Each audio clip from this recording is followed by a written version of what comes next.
How's it going, everybody? Meister Patrick here, and welcome back to our 999 mode playthrough of Wolfenstein: The New Order for PC. Let's jump back in. And that's it. So yeah. I imagine the developers didn't know if they were going to get a sequel.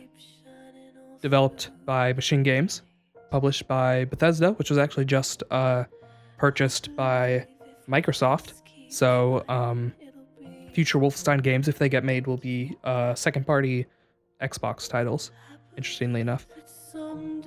But yeah, that's it. So the implication there, in case you didn't get it, is we're trapped inside a Death's Head compound and they're going to launch a nuke at us. So, unfortunate. That reference there at the end, what he was talking about, the art piece known as Liberty Enlightening the World, but you might know it as the Statue of Liberty or Lady Liberty in New York, United States. So he was, of course, referencing it in terms of Anya being the new Lady Liberty to be the torch of hope for future anti-Nazi resistance now that BJ is no longer around. And I think the one graphic scene in particular, we had two, didn't we? I think the implication is that Anya at this point might be pregnant. So she sort of is the new, like, mother of the future resistance fighters, which I don't know their names, but they're twin sisters. They're in Wolfenstein. What is that one called? What is the blood something? Blood. What is that one? What is the? I'm talking because of the. I imagine this music, although nice, is probably very copyrighted. So what is the newest Wolfenstein called? Wolfenstein Youngblood. That's right. Wolfenstein Youngblood. You get to play as BJ's two twin daughters. There are more games after this. Spoiler alert. So I don't know what happens. I don't know what the explanation is to how BJ gets out of this, but he does, which kind of the weird part about this is that I believe this is part of the entire, I believe all Wolfenstein games are canon as far as I know, and the one that came out before this one, because this is the newest, this is the first one made by Machine Games, the first one in the newest series of Wolfenstein games, but the one that came out before this takes place in 1962, 2 years after this game. So I don't know, and BJ's in it, I believe. I think he still plays BJ in that game. So I don't know, like, I don't know if this game was originally maybe not canon. I don't know what the plan was there, because we know for a fact that BJ lives in the game that came out before this one. So I don't know. But this game's awesome. I really love it. Does it have its flaws? Sure, of course it does. It's a little messy. It kind of came out during that time, 2013. I think it was kind of weird just moving out of that dirty shooters sort of era, with like the Call of Duties and stuff like that. And this game's definitely one of those dirty shooters where you don't really get to see any like bright colors at any point. Everything's like dull and gray and drab. And I think a lot of that is supposed to be representative of the oppressive Nazi regime that we're dealing with. If everything was like bright and colorful, then it would kind of go against the core aesthetic tone of this game and this series. So I'm happy with what they did. I think it has beauty in itself. Just in the little things that they managed to pull off, like the red tree and the courtyard. Oh, Fur Elise is in this game? That is my favorite classic song. By the way, if I had a daughter, I wanted to name her Elise, if I ever did. But I just like anyway, side notes. But this is it. This is the credits. I always watch the credits. If you don't want to watch credits, you can skip. I don't know if there's a post-credit scene. I'm pretty sure there's not, but we'll find out, won't we? I always watch credits, though, on this channel, every single time. I think that's just respectful to the people who played this game, respectful to the people who made this game, to, give them the recognition they deserve for creating it, because I love it. I think it's a good game. Yeah, it's not in my top 10, and I don't say that sort of haphazardly. I do actually have a top 10. It's on my phone.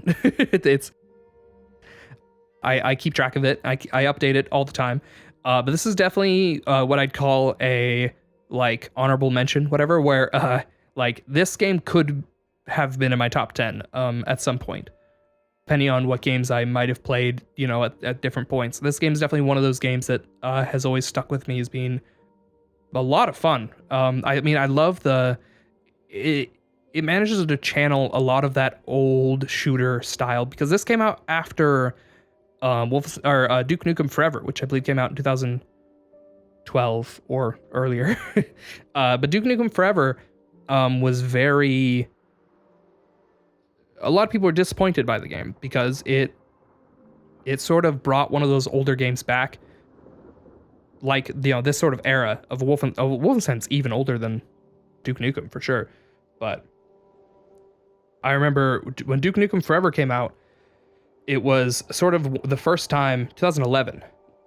It was sort of the first time that a very retro game like that had been brought back. There's also Serious Sam, like 3, and then there was Doom 3. You know, there's a couple, but they're all very bad, is the point. So this game, Wolfenstein: The New Order, was the first game to bring back an old genre correctly and done well and in a way that people loved. And so it paved the way for Doom 2016, which was able to be released as another id old title that, you know, was revitalized the new era. And I think if it weren't for the success of Wolfenstein, I doubt we would have seen Doom done with probably the sort of budget, at least, if nothing else, that we got to see it with. And so Doom came out very good. I'd say Doom is probably the better of the two games as far as gameplay goes. As far as story goes, Doom has no story. But yeah, I think a lot of that just has to do with a lot of things that were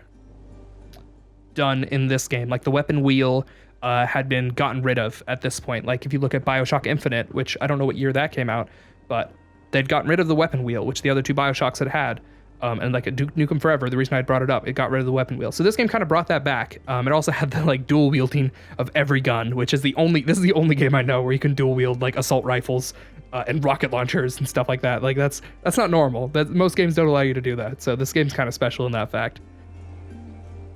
What in the world was I just gonna look up? Oh, BioShock Infinite. BioShock Infinite came out in 2013, same year as this one. Yeah, so it kind of gives you an idea for the time period, where at the time, a lot of shooters were just considered to be very straightforward, and yeah, you could only carry like 2 guns at a time and stuff like that. Is that the end of the credits? Wow, that wasn't too bad. Yeah, so I absolutely love this game. I've 100%ed it. I don't think I'll be doing a completionist review for the channel on this game. I don't know, I might get to it at some point, but definitely not like in the near future or anything. There's other games that I want to try doing that with if I get to it.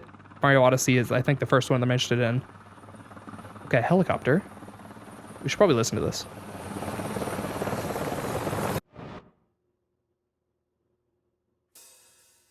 That's it. So I'm going to exit bonus mode. Yep. And I can see if an extras collectibles. Okay.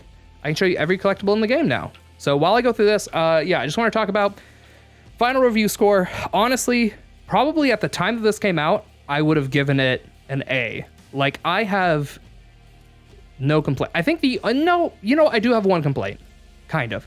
So you have to play, there's no skippable cutscenes, or there are, you can skip cutscenes eventually, but the in-game cinematics, if you would, are not skippable.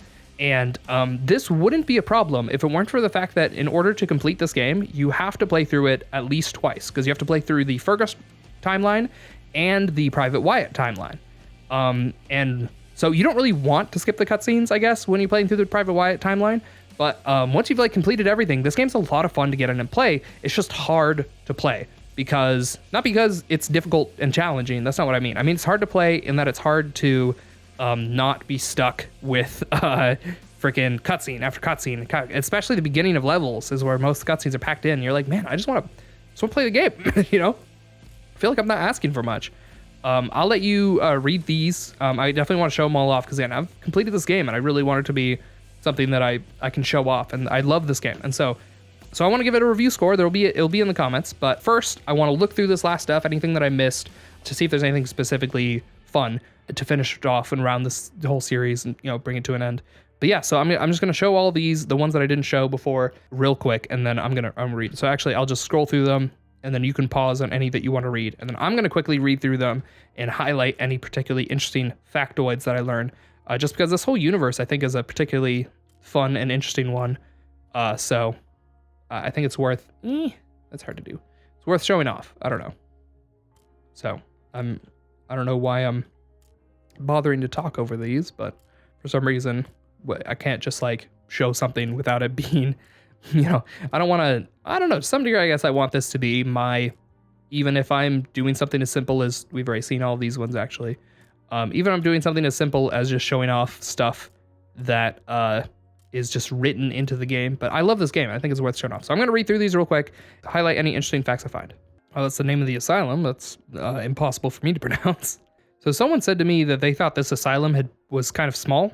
So I just want to show this picture highlighted real quick just to say that the asylum is pretty decent in size. You can see the cars there for scale right in front of the place. But it's interesting because it seems to be a small family operation, but it's a really massive building. Oh, they were, Anya's grandparents helped hide Jews that transitioned out of Germany because they lived on the border. I think that was interesting. So that's what that basement where we tortured the guy, the reason it was there. Oh, interesting. The headquarters for the resistance was actually right outside this Monument of Truth, which was commissioned by Adolf Hitler to celebrate, in his own words, the spirit of the people which led this great nation to victory. There's an annual parade which is held each fall, which crosses the bridge that was built between the two statues of the monument. I don't know where the other statue is, but I thought it was interesting that kind of give a context of where we are in the city. I guess Kreisau is the name of the base, our base. Oh, interesting. The moon dome inside the London Nautica. I don't know if you remember that, but it was kind of an interesting little level. It's where we learned about Wilhelm's childhood wanting to create hugs for himself or something like that. But yeah, it says that there's a topographically correct moon in the center that shows the lunar base, which I didn't notice ever. That's kind of a cool little Easter egg for like the future of the game. Okay, so that's all from the concept art. As far as characters go, I'll quickly show off these, I guess. So I'll just roll through these real quick so you can read them, and I'll have everyone. So, this is all the old stuff. That's kind of cool. Yeah, Wyatt. Interesting. I didn't realize that they'd specifically call them the old. Oh yeah, versus the 1960s version. Ooh, the grandparents.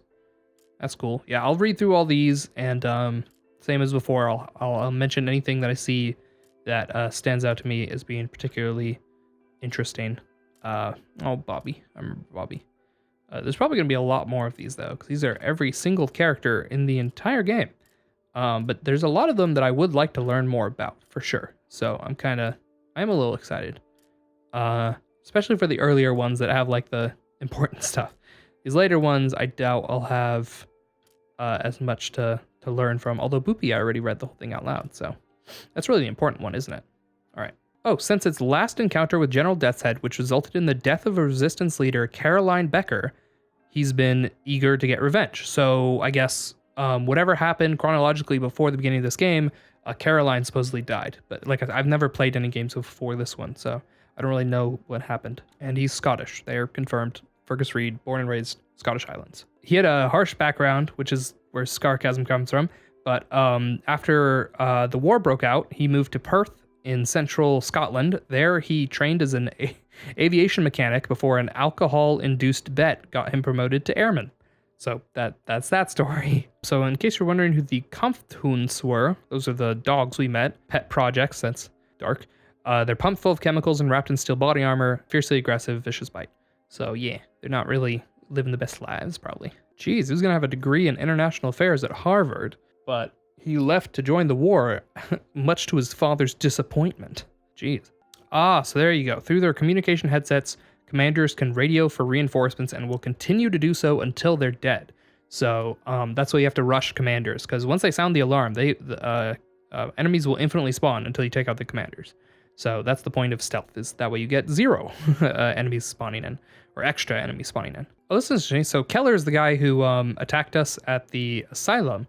Says that Keller's childhood was defined by domestic abuse and poverty. Keller's father joined the resistance. Tired of poverty, Keller went to the local SS office and informed Nazis his father's ties to the resistance and they were rounded up, sent to Auschwitz. But Keller was taken under the wing of General Strauss, which is why he sees General Strauss as his surrogate father. So that's why he's there at the asylum in level 2.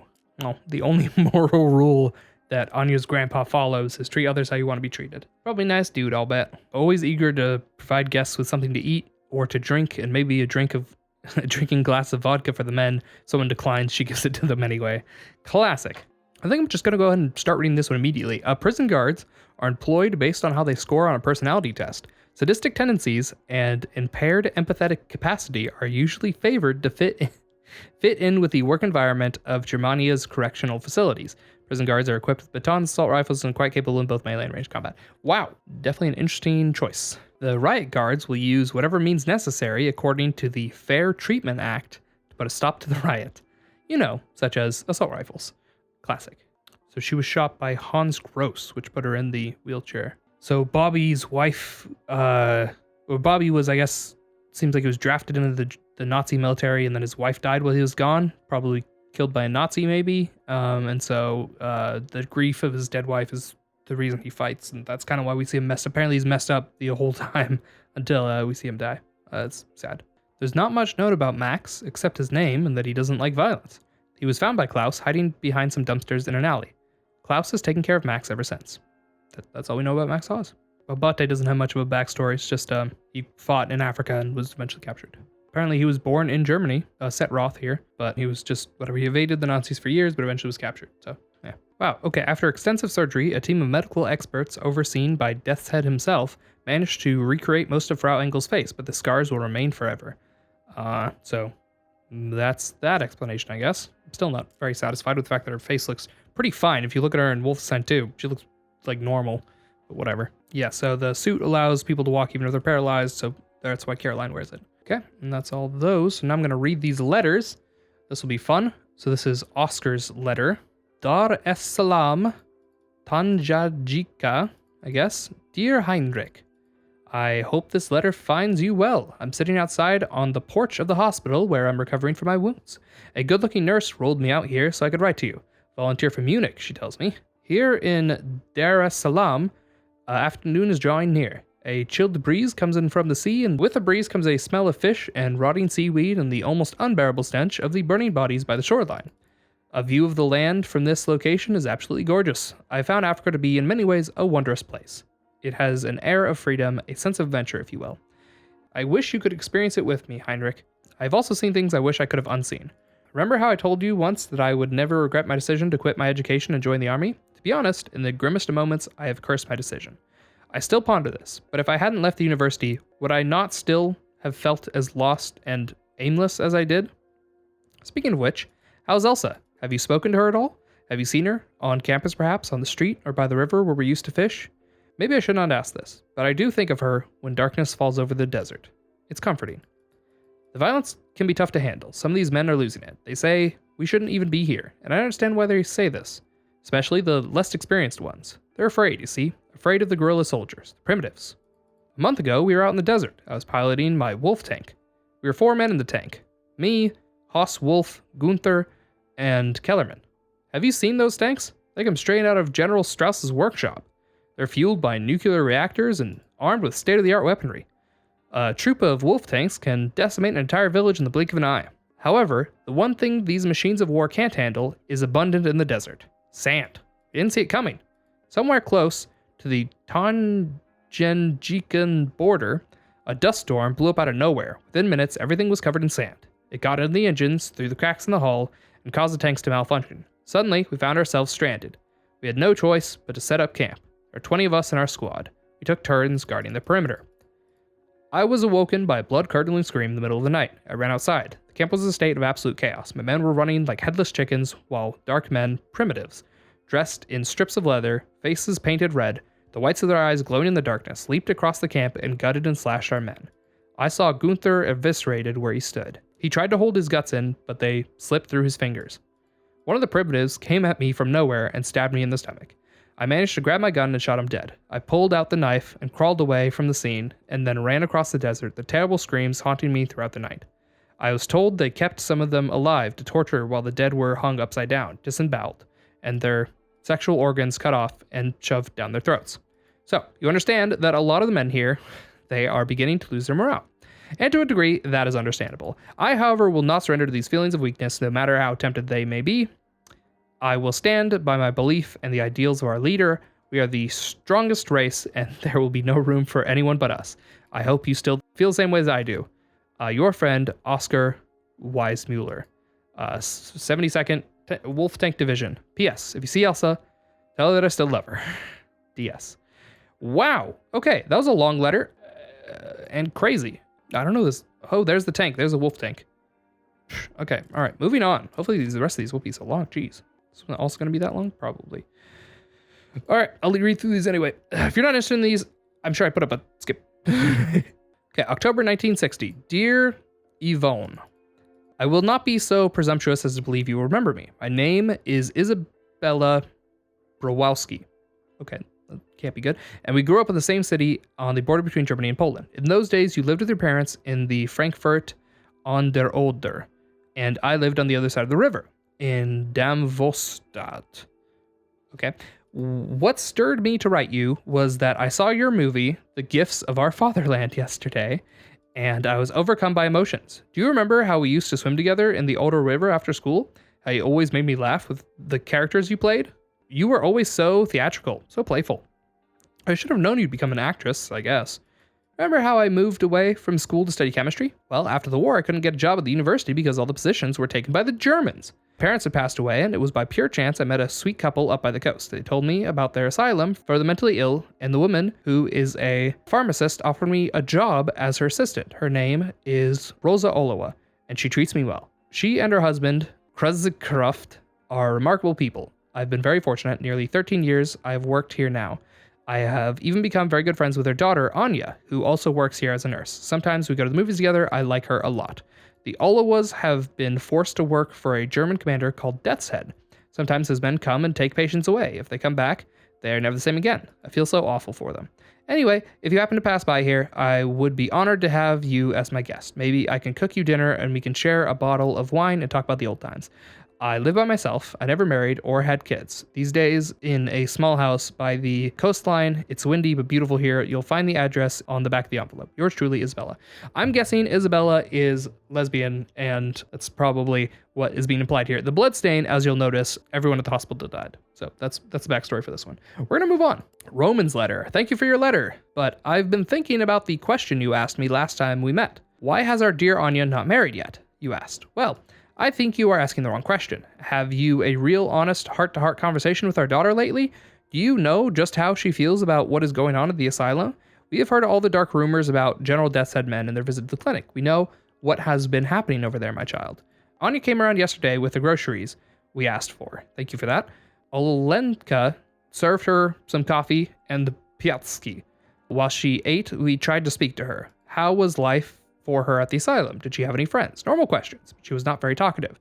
She mumbled her answers. My hearing is not so good these days, and avoided eye contact with us. In fact, I could see that a dark shadow had fallen upon her face, as if a mournful ghost had possessed her. She is heartbroken. Don't you understand, Rosa? Over what is happening in that place. Over what is happening to all of us. Do you really think she has time, with darkness filling her soul, to search for a husband? You have to talk to her. Listen to what she has to say. Anya has a fighting spirit. I know you do too. Remember it from when you were a child. It's time for you and your husband to take a stand, don't you think? My little Rosa, it's been so long now since I've seen you. Please come visit your old folks soon. We miss you. Your loving father, Roman. P.S. I found this picture of you as a child when I was cleaning out the attic the other day. Thought you might want it. P.P.S. I will send this letter with the milk delivery boy to avoid censors. If you send me a letter back, give it to him. He is a good boy. So I imagine this is the grandfather, which tells us that the grandfather was the grandfather on the mother's side. So that's that answered. Okay, to Father Helmut Hoffman, the Berlin Church of the Third Reich. Ayacucho, Peru. 5/8/1955. My Father Helmut, did you know that in the mythologies of the indigenous groups of Peru, the Quechuan people, there's a figure called the Pishtau, or the Butcher. They describe him as a white murderer dressed in a poncho and white-brimmed hat, carrying a sickle, who extracts the fat from the bodies of the Quechuans he kills. It may sound strange, but I think it speaks volumes of the relationship between the indigenous people of this land and the Spanish conquistadors who came here long ago. I've been thinking about the Pishtau more and more recently, with an accompanying anger brewing in my heart. A month ago, I lived close to a family of Quechuans here in Ayacucho, trying to convert them to the Roman Catholic faith.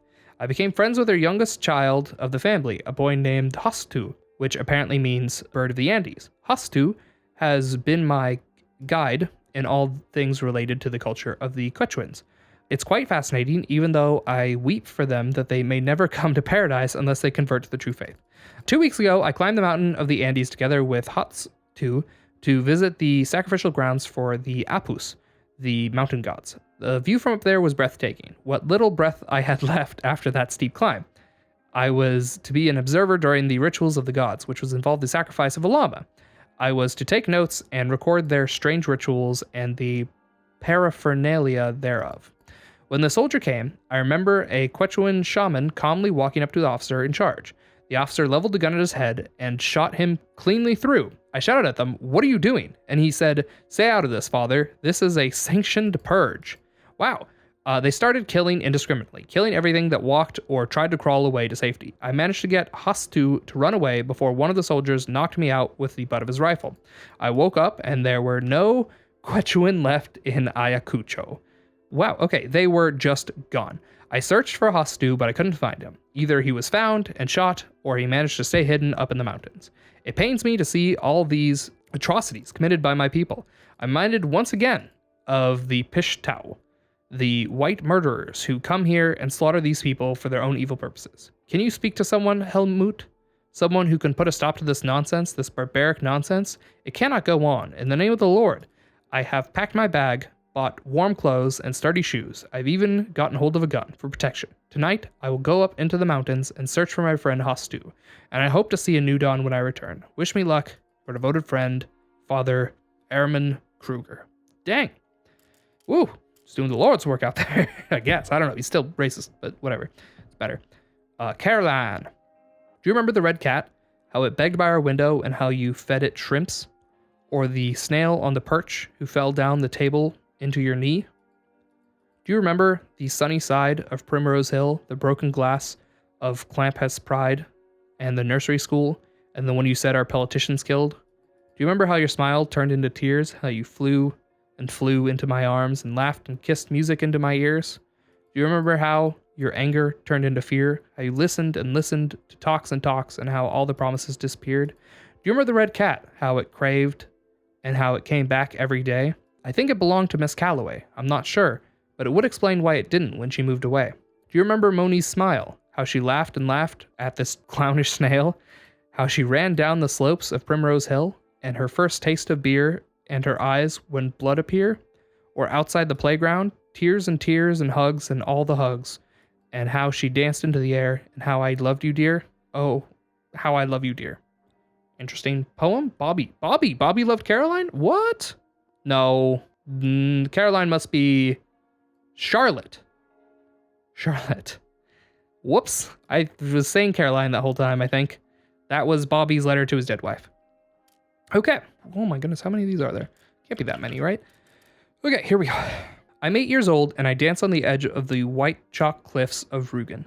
The sun is in my eyes, the salty wind in my curly blonde hair. I stop by the Wizur Klintken, dangling my legs over the edge, and I watch the azure coastline of the Baltic Sea. It sprinkles beneath the clear blue sky. 10 years later, I sit underneath a big oak tree in the Berlin University campus, surrounded by friends, and they're talking and laughing. I'm grown up now. The boys stare at my body. I can tell, but I'm looking at someone else. I sit in the back of a movie theater, my arms around the shoulders of a dark-haired girl. We kiss in the dark, and I put my hand on her breast. I want her to be my girl. I want to walk her home. We're naked on the wrinkled sheets of her bed, entangled and writhing. My face is flushed, my eyes are closed, and my body is trembling with pleasure. It feels like I'm touching perfection. We share a cigarette afterwards by the window overlooking Kreuzbergstraße. I don't know. I'm in a smoky cafe beneath Unter den Linden, holding a copy of my first book discussing politics and philosophy with my friends. Outside, uniformed men ready their guns. I hear a door slammed open. I run through the Berlin night, blood and brain matter in my hair and on my face. I climb up ladders, up the walls of the concrete hell. I'm the persecuted, the misfit, the unwanted blood of Germania. I stand in the church with the SS officer in front of me puts a ring on my finger. We've created a pact, he and I, a lavender marriage to draw off the scent. My dark-haired lover, the bridesmaid, is smiling at me from the back, and I smile back at her. I lie on a hospital bed and I scream as I push one last time. The baby slips out of my body, covered in blood and a waxy white substance. As I place him in my arms, an umbilical cord still connected to my womb feels warm against my stomach. My words fail to describe how I feel. I run through the park with my 3-year-old son through a cloud of mist from the mermaid fountain, and I feel like I'm a child again. I've almost forgot the ache in my heart, the feel that I harbor of ill deeds to come, and the changing of times. I screamed with despair, and my face is wet with tears, and my eyes are bright red. 2 police officers are holding my arms. My husband's eyes are downcast, surrendered, and his arms are cuffed behind his back. Paragraph 175, they say. In the corner stands my lover with her arms wrapped around our son. I try to forget the frightened look on their faces as I'm dragged out the door. I lie here in a bunk bed at Camp Belika, and I'm coughing up blood. My hands are broken from the toil in the limestone quarry, and I've not eaten in days. Sometimes I meet new friends, but one after the other, they die away, and I'm left alone again. The wind blows cold, freezing my bones. I close my eyes, imagine my son's soft hands slipping into mine, his warm body lying next to me, and we lie in the grass with the sun in our eyes and the wind in our hair and the white chalk cliffs of Rügen. Woof! Okay, Christa Mann von Grossmere, Camp Yelko, 1960. Wow, I know where we got that letter. East London, 4th October, 1948. My dear Bobby, it's Saturday night and the bombs have barely stopped falling when I sit down to write this letter. I'm on the roof of the building where the auxiliary fire service has set up a fire station. I'm drinking a cup of coffee and smoking a cigarette, and I can still hear the klaxons ringing in my ears and the whistling sound the bombs make as they fall from the sky. From up here, I can see across London. Even in the ravaged state, it's still so sordidly beautiful, isn't it? Old and rough and grimy, my home and my heart. Thank you for the letters, my love. I can't begin to tell you how much they mean to me. I hope my reluctance to reply has not caused you worries. The reason for this is, and this may sound strange, that I don't want to write untruthfully to you. I've feared I might upset you with my words. However, the truth is better than nothing at all. Wouldn't you agree? So this is the truth. London is burning. Smoke plumes rise from the city, like pillars of earth keeping the sky from crashing down. The all-night bombardments have been unrelenting, and each day has been a renewed struggle to hang on to every thread of hope one can find. How can people go on in the face of such remorseless determination? Such senseless killing? I don't know, but I am thankful that they do.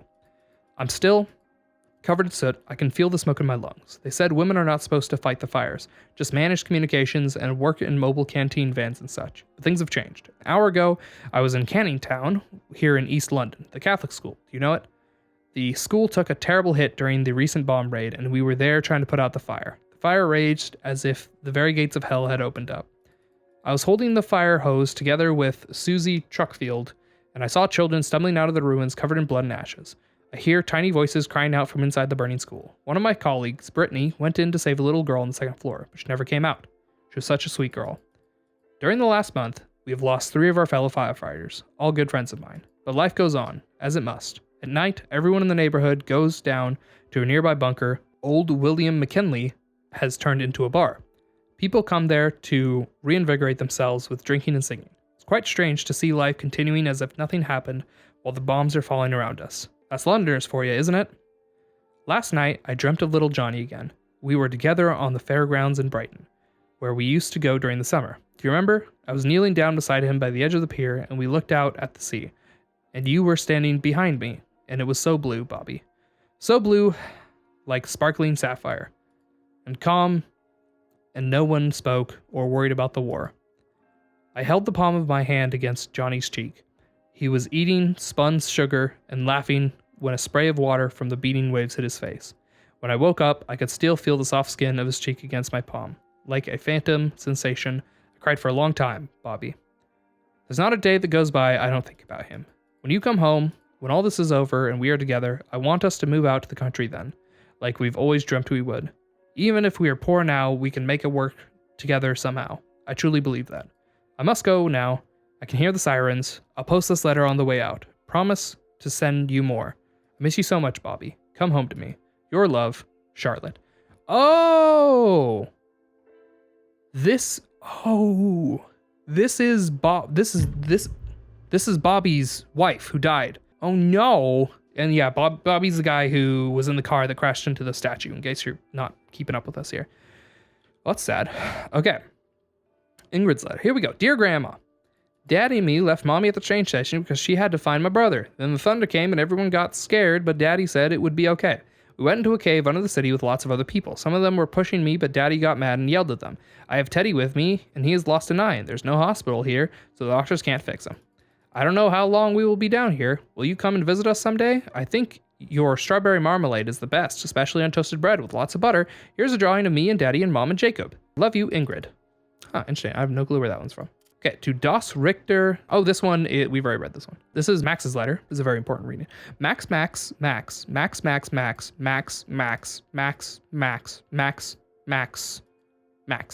True, it's poetry, honestly. And that's it. Those are all the letters. Okay. Oh, we also have recordings. Interesting.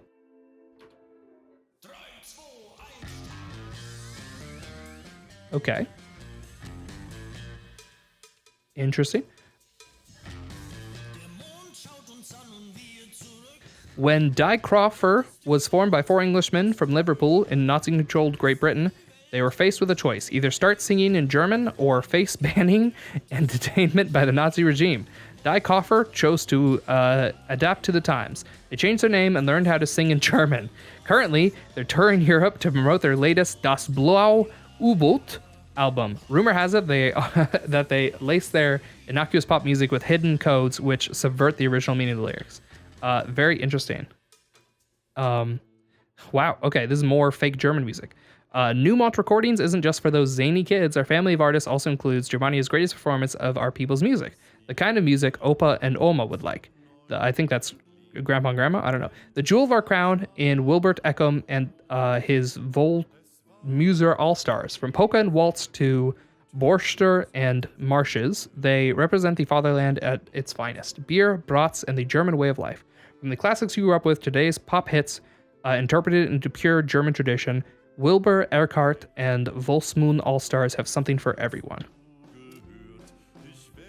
This one is whatever the heck this is. The embodiment of young love, Carl and Carla sing of holding hands, quiet strolls, and picnics in the rolling hills.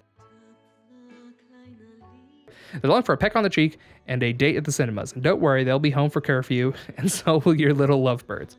The reason I'm reading all these, by the way, is so that you can hear a little bit of them in the background while I can talk over them just in case copyright. But I'm hoping you can hear them a little bit. And then Ramona's Diaries entries, which I've played all of them. So I'm not going to play them all through again now. And that should be everything. So with that, that is everything that this game has to offer in totality. I think the only thing... Oh, there's statistics. So yeah, you can see my total completion's 100, A+. These are all a bunch of statistics about stuff that I've done. Kills while sprint sliding, only 14. Apparently I'm not a big fan of that. Grenade throwback kills, 6. I think most of those are for... You have to get 5 of them to get a perk. And I think that's probably most of what I've done. But yeah, so there you go. And then there's these Enigma Codes, which are... Honestly, I think they're really interesting and fascinating, but I don't think I can show them off again. But you can see these are all the extra modes. There's 999 mode, which we played in this game. Play Wolfenstein 999 mode. 99, yeah, I already read all that. The next one's called Walk in the Park.